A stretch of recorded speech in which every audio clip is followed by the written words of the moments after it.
Hello guys, welcome back to our channel. In this video, we will discuss the Lewis structure of C2H2Br2, which is a chemical formula of 1,2-dibromoethene. For that, let us count the total number of valence electrons. We have 2 carbon atoms having 4 valence electrons, 2 hydrogen atoms having 1 valence electron and 2 bromine atoms having 7 valence electrons. Now that gives us a total of 24 valence electrons. Now for the arrangement of atoms, we will put 2 carbon atoms adjacent to each other and attach bromine to each carbon. We have 2 hydrogen atoms that will form bond with each carbon atom.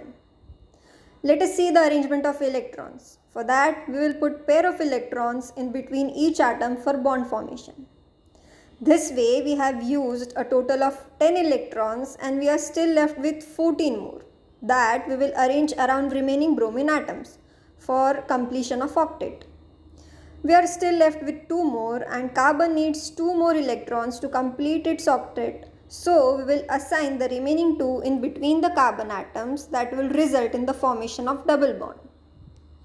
Now there is another way of arranging the atoms around carbon by attaching 2 bromine atoms on one carbon and 2 hydrogen atoms on other, and accordingly Lewis structure is drawn.